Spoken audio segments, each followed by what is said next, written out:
সকাল সকাল পার্সেল এসে হাজির। আর পার্সেল যখন এলোই তখন ভাবলাম পার্সেলটা দিয়ে কিছু কাজও করা যাক। Hello everyone, this is Ivy, welcome back to my channel. ইস ডায়েরিজের নতুন সকালে তোমাদের সকলকে ওয়ার্ম ওয়েলকাম জানাই। তোমরা ভাবছো তো পার্সেলটাতে কি আছে, এত এক্সাইটেড কেন আমরা দুজনে? আসলে আমরা ভেবেছি আমাদের বাথরুমের মধ্যে একটা আলাদা করে র্যাক ডিজাইন করে দেবো, শুধুই আর শুধুই আমার মেয়ের জন্যে। কারণ কি হয়, বাচ্চারা আমাদের র্যাকগুলো হাত পায় না, এবং বাচ্চাদের জিনিসগুলো আলাদা করে রাখলে তারা যখন বাথ নিতে যায় তখন তাদের একটু হেল্পফুল হয়। তো আজকে সেটারই কাজ করব ঠিক করেছি। তো চলো ভিডিওটা এখান থেকে স্টার্ট করা যাক।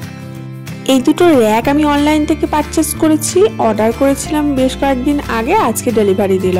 অ্যান্ড ডেলিভারি দেওয়ার সঙ্গে সঙ্গে খোলার সঙ্গে সঙ্গে দেখছি বেশ সুন্দর লাগছে র্যাকগুলো দেখতে, খানিকটা অ্যাস্থেটিক ফিল আসছে। আর এইগুলো কি, এই চওড়া চওড়াগুলো কি দিয়েছে বলো তো? কিচ্ছু না, ওগুলোতে গ্লু দেওয়া আছে, ওগুলো স্টিক হয়ে যাবে। মানে তোমার কোনোভাবেই কষ্ট করে ড্রিল করতে হবে না বাথরুমে। চলো দেখাচ্ছি। আরে দাঁড়াও, ওটা তো চেটাবই, তার আগে আমি আমার যেটা পুরনো র্যাক রয়েছে সেটা একটু ক্লিন করে নিই। ভাই দেখো আমার কত বড় মিস্টেক হয়ে গেছে, আমি ক্যামেরা লাগিয়েছি, লাইট দিতে ভুলে গেছি, নিয়ে আমাকে খানিকটা সাউথ আফ্রিকা রিটার্ন লাগছে। জোকস ব্যাপার, কিছু করার নেই, খুব অন্ধকার লাগছে কারণ লাইটটা ক্যাচ করতে পারিনি আমার মোবাইল ক্যামেরা। আসলে আমি মোবাইল থেকে এটা নিয়েছি ফুটেজটা, ক্যামেরাটা সেট করা হয়নি কারণ খুব তাড়াহুড়োর মধ্যে ছিলাম। রান্নাবান্না করে জাস্ট চান করতে ঢুকেছি, ভাবলাম এই সময়ই করে দিই, যখন এসছি তখন করে দিই। আর আমার মেয়ের হচ্ছে খুব অধৈর্য, কোনো কিছু জিনিস এলে সঙ্গে সঙ্গে তাকে ওটা খুলতে হবে, আনপ্যাক করতে হবে, সঙ্গে সঙ্গে সেটাকে আমাকে কাজে লাগাতে হবে। তো যেহেতু ওর জন্য আমি বলেছি একটা র্যাক আলাদা করে সেট করে দেবো, তার জন্য ওর খুব তাড়াহুড়ো লেগে গেছে। মা তোমাকে আজকেই করে দিতে হবে, আজকেই করতে হবে।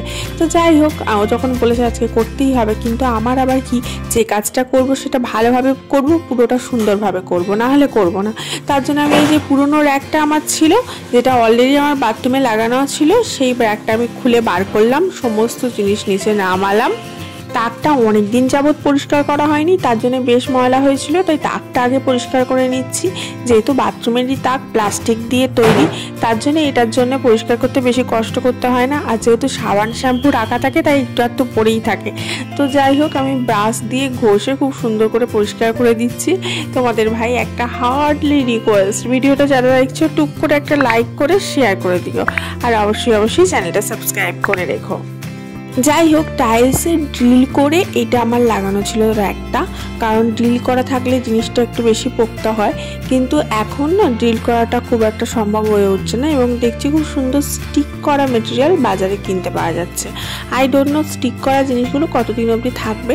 যদি স্টিকটা না থাকে বা না ধরে রাখতে পারে, যদি খুলে যায় আঠাটা, সেক্ষেত্রে তুমি ড্রিল করে লাগিয়ে নিতেই পারো। তো যাই হোক, আজকে আমরা ঠিক করেছি যে স্টিক করেই লাগিয়ে দেবো, তারপরে যদি ওটা খুলে যায় বা কিছু হয় তখন ড্রিল করার কথা দেখা যাবে। ড্রিল করতে গেলে না অনেকটা প্রবলেম হয়, কারণ খাঁজ, প্রত্যেকটা টাইলসের যে ইয়েগুলো আছে, মানে জয়েন্টগুলো আছে, সেই জয়েন্টে ড্রিল করতে হয়। আবার ড্রিল করার পর মানে ড্রিল করা মেশিন দিয়ে ড্রিল করা, তারপরে আবার সেটা ফিল আপ করা, এই সমস্ত ঝামেলা থাকে বলে স্টিক করাটার দিকেই যাওয়া। বাট স্টিকগুলো কতদিন থাকবে এটাই হচ্ছে এটা একটা বড় প্রশ্ন। আর একটা জিনিস হচ্ছে, ড্রিল করা কোনো জিনিসের ওপর, র্যাকের ওপর তুমি ভারী জিনিস, ভারী মেটেরিয়াল রাখতে পারবে চটজলদি, কিন্তু স্টিক করা জিনিসটা কিন্তু ভারী জিনিস রাখলে খুঁড়ে যাওয়ার সম্ভাবনা থাকে। যাই হোক, তোমাদের সাথে কথা বলতে বলতে এদিকে কিন্তু আমার এই র্যাকটা পরিষ্কার হয়ে গেছে। এই র্যাকটা আমি কোনো অনলাইন থেকে পারচেস করিনি, এটা আমি লোকাল মার্কেট থেকে কিনেছিলাম।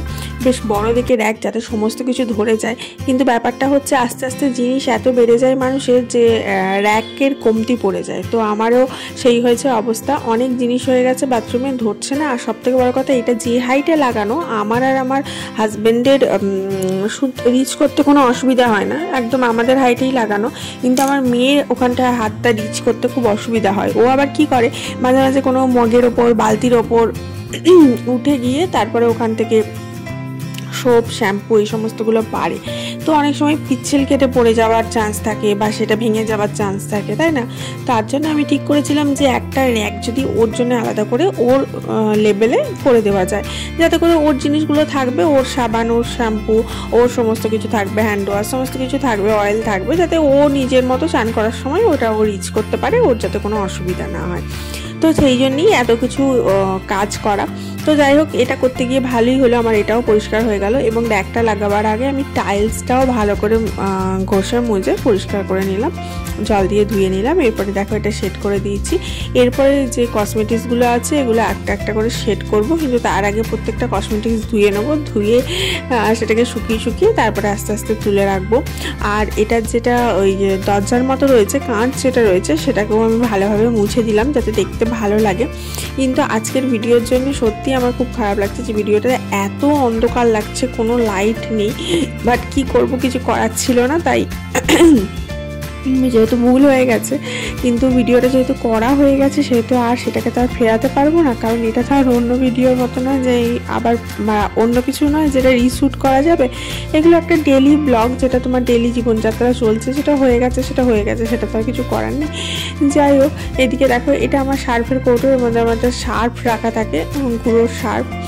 আর সাবান রাখলাম, কাপড় কাচা সাবান রাখলাম, ব্রাশ রাখলাম, গায়ে মাখা সাবান রাখলাম। আর এটা হচ্ছে ডেটলটার দেখছি দুখানা কৌটো ডেটল ছিল, একটাতে হাফ আর একটাতে হাফ। আমি দুটো একটা জায়গায় করে নিলাম আর একটা কৌটো ফেলে দিলাম।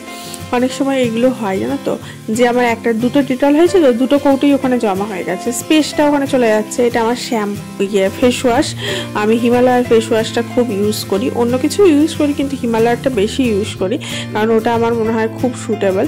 অ্যান্ড এটা একটা ছোট্ট কৌটো রেখেছি, এটার মধ্যে আমার রেজার থাকে অ্যান্ড যে স্ক্রাবিংয়ের মেটেরিয়ালটা থাকে মুখে ওটা থাকে, ওইগুলো সুন্দর করে গুছিয়ে রাখলাম। আর এদিকে রয়েছে তোমার আমার ভি ওয়াশটা রয়েছে, ওটা তুলে রাখলাম।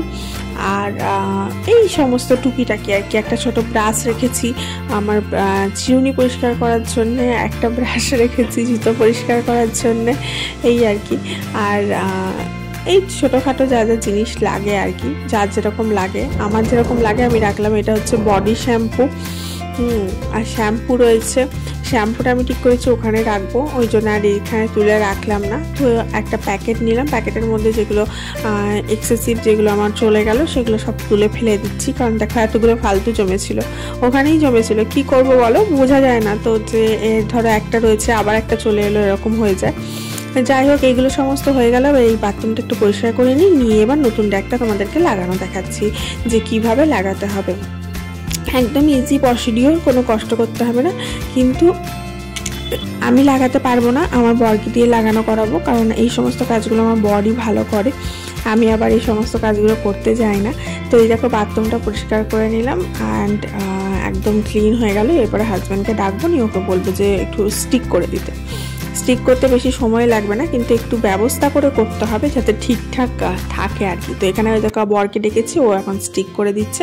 দাঁড়াও তোমাদেরকে একদম সামনে থেকে দেখাই, এখান থেকে তো কিছু দেখা যাচ্ছে না, ক্যামেরার অ্যাঙ্গেল বসানো খুব মুশকিল, বাথরুমের স্পেসের প্রবলেম আর কি। যাই হোক, এই দেখো এই কর্নারে সেট করলাম, একদম মেয়ের রেঞ্জে সেট করেছি।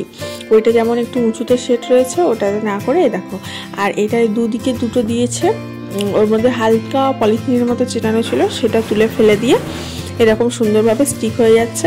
আমার ম্যাক্সি নিয়ে মুছছে আর কি, হাজব্যান্ড ওখানে কিছু দেওয়া হয়নি, তো ওটা ভালো করে স্টিক করতে হবে। তার আগে কিন্তু আমরা ওই ওয়ালটা, মানে টাইলসের ওয়ালটা ভালো করে পরিষ্কার করে নিয়েছি, স্কচ ব্রাইট দিয়ে ভালো করে ঘষে পরিষ্কার করে নিয়েছি, অ্যান্ড দেন কাপড় দিয়ে ভালো করে শুকিয়ে নিয়েছি, তারপরে এটা চিটিয়েছি। এবার চেটাবার পর ওখানে খাপ দেওয়া রয়েছে, সেই খাপের মধ্যে জাস্ট ঢুকিয়ে দিলেই কিন্তু সুন্দরভাবে এই র্যাকটা সেট হয়ে যাচ্ছে। আর এটা কর্নার র্যাক, পুরো লাভ শেপে দেখতে আর খুব সুন্দর। ভাবো তোমার সাদা টাইলসের ওপর যদি এটা লাগানো থাকে কীরকম একটা অ্যাস্থেটিক লুক দিচ্ছে না? এখন খুব অ্যাস্থেটিকটা বেরিয়েছে। আমার অবশ্য অ্যাস্থেটিক নিয়ে কোনো বাতিং নেই, বাট দেখতে ভালো লাগছে এই যা, কিন্তু দেখতে কিন্তু অ্যাস্থেটিক লুক দিচ্ছে। দুটো ছিল, আমি বললাম দুটোই লাগিয়ে দাও, একটা এমনি এটা থাকবে আর একটা এমনি থাকবে। তো এখানে মেয়ের বেবি শ্যাম্পু আর মেয়ের সাবান দুটো রেখে দিলাম। আমার মেয়ে এমনি কোনো সাবান ইউজ করে না, ও যেহেতু স্কিনে একটু প্রবলেম আছে, তো ওকে ডার্মাডিউ বলে একটা সাবান আছে, সেটা ওকে ইউজ করে। এটা হচ্ছে ডক্টর মেডিকেটেড সাবান, শুধুই ওর জন্য প্রেসক্রাইব করা আছে, ওটা শুধুই ওর লাগায়। আর এটা হচ্ছে অলিভ অয়েল, যেটাও ওর লাগে। এবং এটা হচ্ছে টেসিমি শ্যাম্পু, মাঝে সাঝে ও এটাও ইউজ করে। তো এই সমস্ত কিছুগুলো সাজিয়ে দিলাম। আর এখানে একটা দিলাম হেড অ্যান্ড শোল্ডার, এটা আমরা ইউজ করি। তো এই সুন্দর করে আমার র্যাকটা সাজানো কমপ্লিট এদিকের। আর এদিকের র্যাকটা একবার তোমাদেরকে দেখিয়ে দিই, এটাতে আমাদের সমস্ত কিছু জিনিস আছে। তো এটাও কমপ্লিট, কেমন লাগছে জানিও। তো আজকের ভিডিওটা এখানেই শেষ করছি, দেখা হচ্ছে আবার একটা নতুন ভিডিওতে। তোমরা সবাই ভালো থেকো, সুস্থ থেকো, হ্যাপি থেকো, লাভ ইউ অল, বাই।